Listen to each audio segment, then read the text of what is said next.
This episode of Test Drive is brought to you by Elmec and their EV Duty Smart Home Charger. For the past 2 weeks, I've had the pleasure of driving this 2024 BMW X5 xDrive50e. This is an LCI, or Life Cycle Impulse, for this generation X5. And we drove this vehicle last as a 45e back in 2021. There has been some improvements. So I want to talk about what's changed for this, why you might be interested in it, and everything else about it. Because we've had it for 2 weeks, we decided to take this vehicle to Michigan to go around and explore the state and see if the electric vehicle charging infrastructure is similar to what it is here in Ontario, as well as how this vehicle fares on a long-term road trip. So we're going to be talking about those things on our road test, but let's go over some of the specifics when it comes to the 24 X5. This vehicle, as configured, is about $110,000 or about $88,000 in the US, quite a bit of money.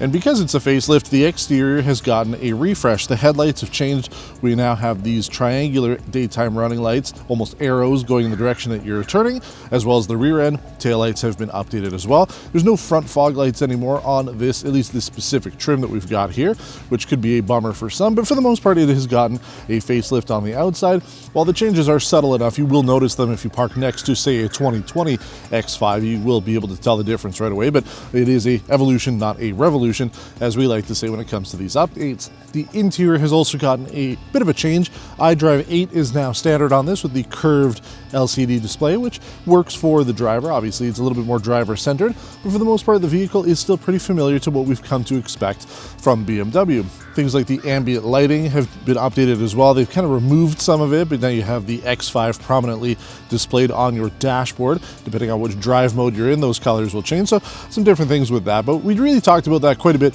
when James featured the 2024 X6 M60i a couple weeks ago. And again, we've talked about it with the new generation BMW 7 Series.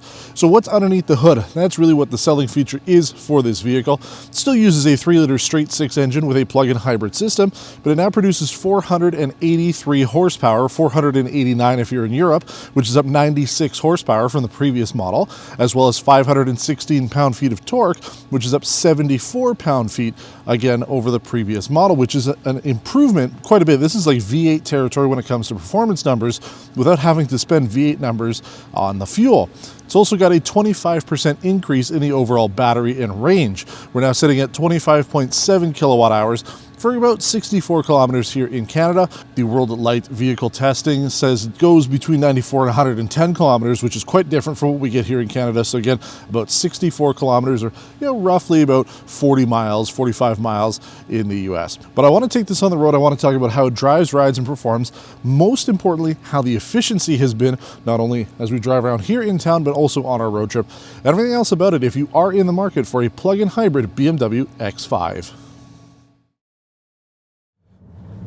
Yes, we're on the road now with the 2024 BMW X5 xDrive50e. This has been probably one of my favorite weeks, actually 2 weeks that I've had a vehicle, not only in recent history, but just in general. This vehicle is really good. Now, the one thing I've been trying to struggle with is if somebody's in the market for a $110,000 vehicle, do they really care about fuel efficiency? That's the thing. I do. Personally, I would absolutely buy something like this if I were in the market for it, because I haven't spent a ton of money on gas. I filled up maybe 3 times, which is really good. We've done as much electric driving as humanly possible, and we'll talk about that in a minute. But when we did our first 100-kilometer test loop on our original testing with this vehicle, full charge, full tank of gas, all that, 3.3 liters per 100 kilometers. That's insane. We went 62.1 kilometers fully electric before the car switched over. The electric components on this, the settings and all that are excellent. I can tell the vehicle to hold the battery range. So for example, picked up the vehicle, it was full. I wanted to keep it that way for testing, so I left it there, used the gas engine the entire time, obviously with a little bit of hybrid, but it kept the charge at about 100%. And then I have the ability to charge this at 7.2 kilowatts at home, which has been great. I haven't gotten that too much on some of the public charging stations in Michigan, but that's fine. But the charging is great. The drive modes are good. Starts up in electric mode. It stays in electric mode. I mean, unless you absolutely throttle this down, you hit the choke down point, it really won't go into gas mode unless you absolutely need it. So full electric, it'll do about those 64 kilometers, which has been fantastic for my daily use. Here in town, I don't do a whole lot more than that. I can go back and forth to London on a full tank or full charge without having to worry about it switching over to gas. I can go all around town, obviously. I don't do a whole lot here, but in town, fantastic. So the electric components on this are great. The added range with the bigger battery has been a huge plus, and it's really only costing me about $1 to charge this thing at home. So $1 for about 60 kilometers of range. Good luck getting that out of a gas vehicle. And then even with the hybrid system going, because we didn't get a lot of chances to charge our vehicle in Michigan, we were really driving this in full hybrid mode the whole time.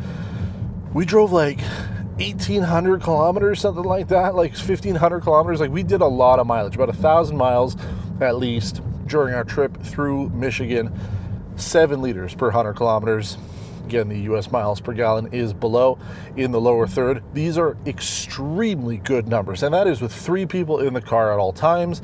So, I mean, can't complain. Temperatures have been a little bit above 0 degrees Celsius, so not bad overall there. I mean, it has been on the chillier side. I can schedule the vehicle to start up. It has worked every time. I can use the BMW remote app to set the vehicle to start warming up, which has been great. So there are a lot of excellent things that come with this vehicle. I mean, there's essentially no flaws when it comes to the electric components. I'm still trying to wrap my head around, though, if that really matters to people. But let me know in the comments below if you're in the market for this vehicle. Hopefully you are and you're watching it. But is that a deal killer for you? Are you looking for a plug-in hybrid luxury electric SUV, right? Something like this, and that is what you're going for. You want to save the most amount as possible at the pump.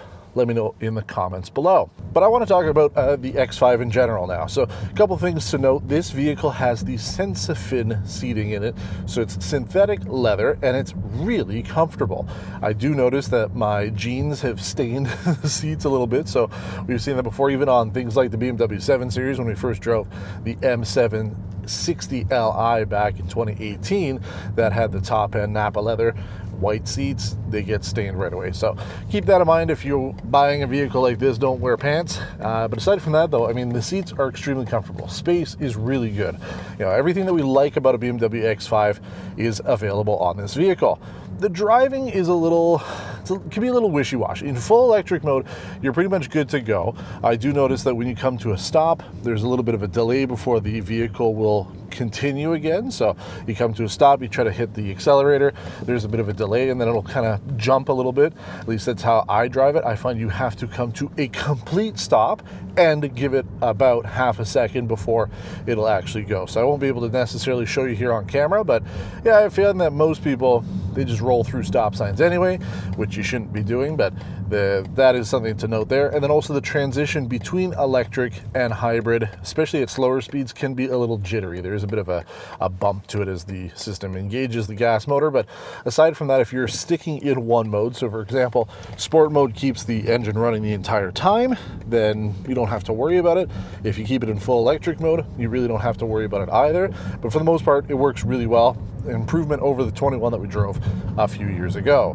When it comes to the actual drive and ride, because this, does have the M Sport package, we do have, first of all, we got the air suspension on here, which does help, but I found that it was extremely comfortable. We were all happy as can be on our road trip to and around Michigan. No issues with comfort whatsoever. I don't feel that the suspension is too firm. I do keep it pretty much in hybrid mode, which is the soft settings, which is great, or electric. My individual electric mode is to be in comfort. So very smooth on the roads. Handling is extremely good as well. You can get integral active steering, which is rear steering. If you wanted to have that, this vehicle doesn't have it, but I think that's something that I would configure along with the Bowers & Wilkins surround sound system on this. Those are two options that I think really should be on any vehicle that you're buying. and I would definitely go for those. But for the most part, this is a very well-equipped X5 at 110,000. You would expect it to be. I've been extremely happy with it. I would be curious to see a newer Mercedes GLE. It's been a couple of years since we featured one of those, so I would like to get behind the wheel of that and see how it compares. But you're still getting that sporty feel, as well as all the luxuries that you would want out of this vehicle without having to break the bank, at least at the pump, although you are breaking the bank when you go to buy the vehicle. But before we wrap up, I'll just leave you with the final notes that I had on my experience trying to charge this vehicle in Michigan. Very similar to our experiences here in Ontario. There aren't that many charging stations. I tried to pick destinations that had places that had electric vehicle charging. A lot of them would only charge at about 3 kilowatts instead of the 7.2 that this can max out at. So slower charging throughout.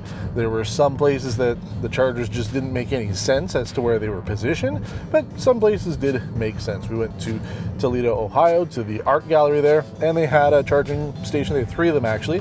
So when we got there, I had the chance to plug it in, and it was free. So a couple things were good, some not so much, but again, kind of similar to our experiences here in Ontario. It's something that, you know, the state can improve on, the province here can improve on. It would be nice because, you know, again, this vehicle was so good on our road trip. It would have been better had we started off every morning with a full electric charge, and as we drove around, we could have used, you know, places to charge up. So that's something to think about. If you do live in Michigan or you're thinking of traveling there, just keep in mind charging stations aren't that great, but similar to here in Ontario. But that about does it for us here on Test Drive. If you've made it through this entire video because you're interested in the X5, that's great.